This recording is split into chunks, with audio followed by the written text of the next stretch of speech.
আপনি এখানে ফেললেন কেন? আমি জানি না তা আপনি জানেন না মানে এখানে চাকরি করেন জানেন না?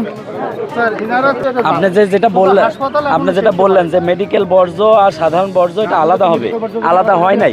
ওনাদের স্পষ্ট কিন্তু হাসপাতালে ওরা তো নিজেরাই এই বিষয়ে অভিজ্ঞ না যে বর্জ্যটা কিভাবে আলাদা করতে একটা কাজ করে কিভাবে নেবে এখন আমার একই সিরিঞ্জ সবগুলো সাধারণ বর্জ্য, সংক্রমিত বর্জ্য, ধারালো বর্জ্য আমরা তিনটা করে রেখেছি, কিন্তু সব সময় সম্ভব ওরা করে না। ওরা করে কি মাঝে মাঝে এসে মিক্সার করে ফেলে। আবার গাড়ি ওঠে না, এখানে না গাড়ি গ্যারেজ নাই, আবার এর ভিতরে যে গাড়ি যাবে সেই গাড়িও ঢোকে না।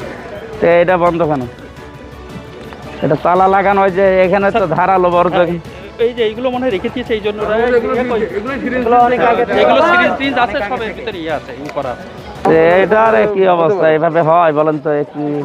ওই তো সব জায়গায় তো মানে এই কম্পাউন্ড হচ্ছে পুরাটা ধুয়ে মুছে পরিষ্কার করতে হবে, এরকম একটা অবস্থা। এটা আপনার তরফ থেকে একটা ভালো নির্দেশনা চলে আসুন। সপ্তাহখানেক একটা নির্দেশনা দিয়ে দেন যে এক সপ্তাহের ভিতরে এগুলো বসাতে